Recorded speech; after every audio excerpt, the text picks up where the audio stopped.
जय हिंद विद्यार्थी मित्रांनो, मी शुभांगी सुक्रे तुम्हा सर्वांचं स्वागत करते आपलाच युट्यूब चॅनल टिक्कर मराठी पोलीस भरती। तर आजचा आपला महत्वाचा व्हिडिओ असणार आहे पोलीस भरती 2025 च्या बाबतीत।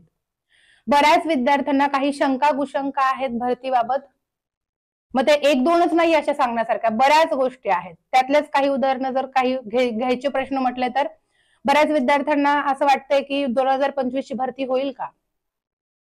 कारण आधीचीच भरती काही पेंडिंग आहे, मग ही भरती होईल का? झाली तर कधी होईल? ऍड कधी पडणार आहे? मग ती 9,000 पदांची ऍड पडणार आहे की 12,000 पदांची ऍड पडणार आहे? मग अभ्यास आम्ही कसा करायचा? आतापासूनच अभ्यासाला सुरुवात करू की जेव्हा रिक्त पदांचा अहवाल येईल, मग जेव्हा अपडेट येईल की भरती पडली आहे म्हणून तेव्हापासून अभ्यास करू की काय करू? काही बऱ्याच विद्यार्थ्यांना या पद्धतीचे डाऊट आहेत। तर ते सगळ्या शंका कुशंकांचं निरसन आपण या व्हिडिओमध्ये करणार आहोत। अर्थातच आपण जास्त लांबवणार नाही हा व्हिडिओ। अजून काही तुम्हाला बाकीच्या माहिती हव्या असतील तर या व्हिडिओच्या ऑफलाईन कमेंट बॉक्समध्ये टाकून द्या, आपण त्याच्यावर व्हिडिओ बनवूयात। तर आजचा आपला महत्वाचा व्हिडिओ असणार आहे, समोर तुम्हाला स्लाइड दिसत आहेतच की 9,000 की 12,000 पदे, 9,000 पदांची भरती निघणार आहे की 12,000 पदांची भरती निघणार आहे? बरं, भरती निघाली तर ती कधी निघणार आहे? कसा करू अभ्यास? अभ्यास कसा करू? या बऱ्याच गोष्टी आहेत, त्याच्यावर आज आपण डिस्कशन करणार आहोत। सगळ्यात पहिलं महत्वाचं, ठीक आहे, मी काय कुठलं पेज वगैरे आणलेलं नाहीये, जेवढा माझा अभ्यास आहे, ऑब्झर्वेशन आहे भरतीच्या बाबतीत तेवढं सगळं आज मी इथं क्लिअर करते। सगळ्यात पहिलं महत्वाचं आहे आपलं ते म्हणजे आपली जी काही पोलीस भरती 2022 ची भरती जी काही आहे, ठीक आहे, कुठली भरती आपली जी 2024 मध्ये झाली, 2022-23 ची जी भरती झाली त्यातलं आपलं मुंबई लेखी परीक्षा बाकी आहे, पुण्याचं कारागृह बाकी आहे, अजून आहेत, ठीक आहे। तर हीच भरती अजून आपली कंप्लीट झालेली नाही, तरी मग ज्यांचा फक्त मुंबई पेपर आहे ते विद्यार्थी सोडून बाकीच्यांनी काय करायचं? तर बाकीच्यांनी भरती येणारच आहे या दृष्टीने अभ्यास काही विद्यार्थ्यांनी थांबवलाय, काही विद्यार्थ्यांनी सुरळीत चालू ठेवलाय। ज्यांनी अभ्यास सुरळीत चालू ठेवलाय आतापर्यंत ते टॉपला अभ्यासामध्ये पोहोचलेले असतीलच, ठीक आहे। तर आपण येऊया या भरतीवर। जी काही भरती आपली 2022-23 ची होती, मुंबईची लेखी परीक्षेच्या बाबतीत आपली भरती अडकलेली होती, तर त्यावर सध्याच 31 डिसेंबर 2024 ला अपडेट आली होती की 10 जानेवारी, 11 जानेवारी आणि 12 जानेवारी या 3 दिवसांसाठी शाळा महाविद्यालय उपलब्ध करून दिलेत एक्झाम घेण्यासाठी। आज तागायत म्हणजे आतापर्यंत मी हा व्हिडिओ बनवते 2 जानेवारी 2025 ला, आतापर्यंत त्याच्यावर अपडेट पुढे आलेली नाहीये, म्हणजे हॉल तिकीट उपलब्ध झालेत असं बऱ्याच विद्यार्थ्यांना अजून कोणाला आलेलंच नाही हॉल तिकीट। आणि पुढे सांगितलं पण नाहीये की 10 जानेवारीला मुंबई शिपाईचा पेपर होईल, 11 जानेवारीला मुंबई चालकचा, असं नाही सांगितलंय, ठीक आहे। त्याच्या आधीच मी माझा व्हिडिओ घेऊन आलेली आहे। तर महत्वाचं आहे ते म्हणजे आपल्याला फोकस करायचा आहे 2025 च्या भरतीवर। ज्यांचे मुंबईचे लेखी पेपर बाकी आहेत त्याची चिंता तेच पोरं करतील ना, बाकीच्यांनी कशाला करायची, ठीक आहे। तर ही जी काही भरती आहे तर ही भरती जानेवारी मध्ये होईल। आता 99.99% आतापर्यंत फिक्स झालं की मुंबईचा पेपर 10, 11, 12 जानेवारी मध्ये कुठल्याही डेटला होणार, ओके। म्हणजे अख्खा जानेवारी महिना आपण जर तसं बघितलं तर मुंबईच्या लेखी परीक्षेमध्ये गेला, ठीक आहे। हॉल तिकीट सुद्धा लवकरच येईल, टेन्शन नका घेऊ, अजून 7 दिवस आहेत आपल्याकडे, हॉल तिकीट येईल किंवा पुढचा काहीतरी अपडेट येईल याच्या बाबतीत, ठीक आहे। जानेवारी महिना याच्यामध्ये गेला, त्याच्यानंतर पुढची भरती म्हणजे आपली कुठली भरती तर 2023-24 ची भरती जी 2025 ला होणार आहे, ठीक आहे। तर ही भरती ऍड कधी पडेल असं बऱ्याच विद्यार्थ्यांचं म्हणणं असतं। तर या भरतीची ऍड फेब्रुवारी मिड म्हणजे 15 फेब्रुवारीच्या नंतर पुढे कधीही पडू शकते, कारण आपलं सरकार आहे म्हणजे ऍक्टिव्ह आहे, खूप सारं ऍक्टिव्ह आहे। पण ही भरती संपल्या लगेच थोडी ना रिक्त पदांचा अहवाल आधी एकदा पाठवला होता मध्ये 2-3 जिल्ह्यांचा, ठीक आहे, लगेच थोडी ना करणार आहे। फेब्रुवारी मिड म्हणजे 15 फेब्रुवारीच्या पुढे किंवा मार्च एप्रिल तरी ऍड पडण्यासाठी उजाडेल, ठीक आहे। मार्च किंवा एप्रिल महिन्यात पुढची भरती 2025 ची भरती जी 2023-24 ची आहे ऍक्च्युली, तर ती ऍड मार्च एप्रिल मध्ये पडून जाईल, ठीक आहे। ऍड पडल्याच्या नंतर आधी रिक्त पदांचा अहवाल येईल, मग त्याच्यानंतर ऍड पडेल, बरोबर। मग त्याच्यानंतर आपल्याला बघायचंय फॉर्म भरायला सुटतील, मग आपल्या हातामध्ये वेळ भेटतो, 1-2 महिने भेटतात ग्राउंड साठी, त्याच्यानंतर लेखी परीक्षा. ऑल ओव्हर जर आपण पाहिलं तर आपल्या हातामध्ये 4 ते 5 महिने, काय आपल्या हातामध्ये 4 ते 5 महिने आहेत. 4 ते 5 महिने आपल्या घरी अभ्यासाला आहेत. कारण आधी झालं तर आधी आपलं ग्राउंडच होणार आहे, फिक्स आहे. अजून काय त्याच्यावर चेंज व्हायचं काही हे आलेलं नाही अपडेट वगैरे. आधी ग्राउंड होणार. ग्राउंडची तयारी प्रत्येकाने आतापर्यंत चालू ठेवली असेलच. ज्यांनी ग्राउंडची तयारी करणं सोडले त्यांनी वेट गेन केले. मी इथून सांगते 10-12 किलो 5-6 किलो प्रत्येकाचं वेट वाढलं असेल, मग तेच कमी करण्यात तुम्हाला खूप सारा वेळ जाणार आहे. मी आधीपासून सांगत होते भरती फक्त मागे कोरोनाचा काळ होता त्याच्यामुळे भरती पडली नव्हती, नाही तर नंतर आधी असं कधीच नाही झालं की 2-2, 3-3 वर्ष भरती नाही आली आहे. राईट. भरती तर पडणार होतीच. तुम्हाला मी ओरडून ओरडून सांगत होते ग्राउंड सोडू नका, भले अभ्यासामध्ये थोडंसं कमी अभ्यास करा, कारण सध्या काहीच वातावरण नाहीये परीक्षेचं, तेव्हा सांगत होती मी. ज्यांनी ग्राउंड नाही सोडले ते आता टॉप लेवलला असतीलच. ग्राउंड मध्ये सुद्धा तुम्हाला तब्येत कमी करायला 2 महिने तर लागतीलच. म्हणजे फक्त तब्येत कमी करणार नाही, तब्येत कमी करता करता तुम्ही रॅपिटेशन सुद्धा मारणार आहे, म्हणजे तुमचा ग्राउंडचाही त्याच्यामध्ये होऊन जाईल. एक लक्षात ठेवायचंय फक्त अभ्यास. आपल्याला ग्राउंड जेव्हा आपण करतो ना, ग्राउंड मध्ये आपल्याला 41+ मार्क्स कसे पडतील, 41, 42+ मार्क्स कसे पडतील ते आपल्याला बघायचंय. ठीक आहे. 40च्या आतमधल्यांना अजिबात जागाच नाहीये असं समजा तुम्ही. डोक्यात ध्येय एकच ठेवायचंय, 40च्या पुढे 45च्या पुढेच आपण पाहिजे. 50 मार्काचं ग्राउंड असतं. इथं कुठं जर तुम्ही दिसले तरच आशा ठेवायची की आपण लेखी परीक्षेला बसू शकतो. बरोबर ना. जास्तीची आशा नाही ठेवायची. तुम्हाला मी म्हणत नाही 50+ पाडा. बरोबर. 40-45 पर्यंत जरी तुम्ही पोहोचलात ना तरी स्वतःच्या मनाला एक पॉझिटिव्हिटी येते की बाबा खरंच आपण पास होऊ शकतो आणि लेखी परीक्षेला पोहोचू शकतो. ठीक आहे. त्याच्यामुळे ग्राउंड व्यवस्थित करायचे. लेखी परीक्षेची तयारी जसं जसं ग्राउंड आपण करतोय तशी तशी सोबतच चालू ठेवायची आहे. ग्राउंडवर आल्यानंतर ब्रेकफास्ट करायचा किंवा ज्यूस वगैरे तुम्ही जे घेता ते घ्यायचंय. लायब्ररीत जायचं अभ्यासाला. भले दुपारी 1-1.5 तास झोप काढा. जास्तीत जास्त 20 मिनिटाची झोप आपली असते. तरी पण मी तुम्हाला सांगते की 1 तास झोप काढा, पण नंतर जोमाने अभ्यासाला सुरुवात करा. मार्च-एप्रिल म्हटलं तरी म्हणजे आपल्याकडे 4-5 महिने अभ्यासाला आहेत. ठीक आहे. बरं, ज्यांना ज्यांना हा व्हिडिओ आवडतोय, महत्वाचा व्हिडिओ आहे, सगळ्याच पोलीस भरती करणाऱ्या सगळ्या विद्यार्थी मित्रांपर्यंत हा व्हिडिओ शेअर करायचा आहे. पुढचा महत्वाचा मुद्दा आहे आपली लेखी परीक्षा. लेखीला आपल्याला किती मार्क्स पडतायत? कोणाला 53 पडतायत, कोणाला 49च पडतायत, कोणाला 63 पडतायत. अशा विद्यार्थ्यांनी अजिबात आशा ठेवायची नाही की पहिल्याच प्रयत्नात मी पोलीस होणार.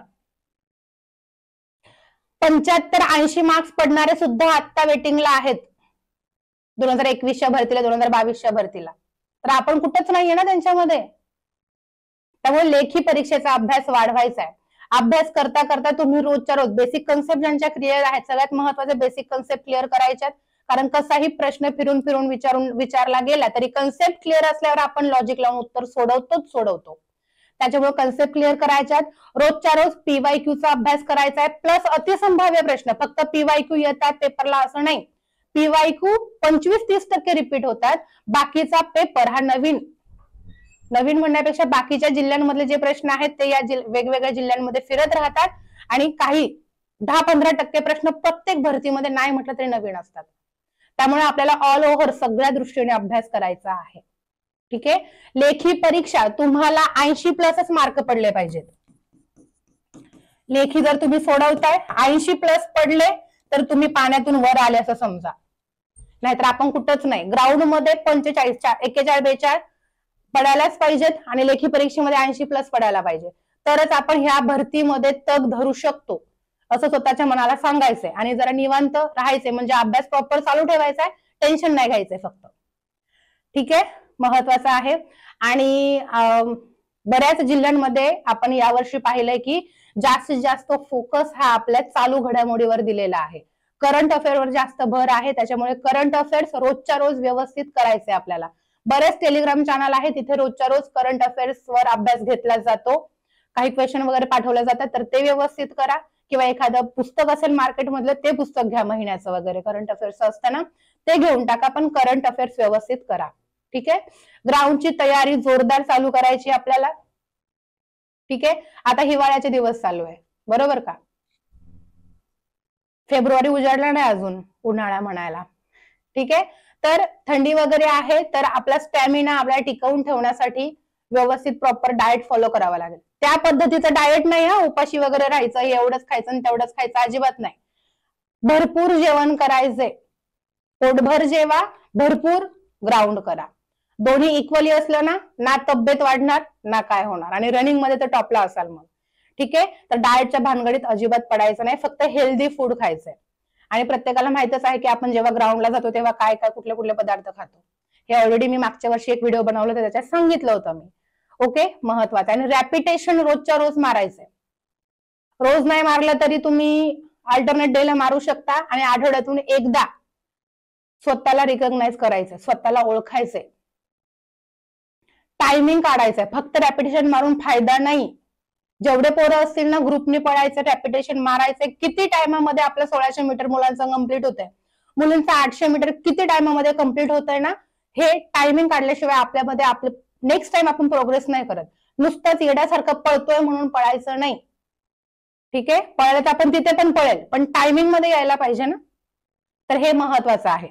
आणि लेखी परीक्षेच्या बाबतीत जर म्हणाल तुम्ही, तर लेखी परीक्षा आपली रोजच्या रोज रिव्हिजन करायची. 100 मार्काचा पेपर रोज एक झोपायच्या आधी सोडवायचाच. भले तुम्ही किती बेसिक कन्सेप्टचा दिवसभर अभ्यास करा, टॉपिक वाईज अभ्यास करा, पण संध्याकाळी झोपायच्या आधी एक 100 मार्काचा पेपर, मग तो PYQ असेल किंवा ठोकळा संचामधला असेल, टाइम लावून सोडवायचा. तेही OMR शीटवर. OMR शीटवर जर तुम्ही पेपर सोडवला, मनातली भीती गायब होते, एवढं लक्षात ठेवायचं. ठीक आहे, त्याच्यामुळे सिस्टमॅटिक अभ्यास करायचा आहे, म्हणजे आपण डायरेक्ट मेन पेपरला गोंधळत नाही. हे महत्वाचं आहे. त्याच्यानंतर ज्यांची उंची कमी पडते त्यांनी बाकीच्या पोस्टसाठी ट्राय करायचा आहे. इकडं टेन्शन घेत बसायचं नाही की मी या जिल्ह्यामध्ये फॉर्म भरणार आहे, या जिल्ह्यामध्ये माझ्या ओळखीचे सर आहेत, तर मग ते माझं काम करून देतील.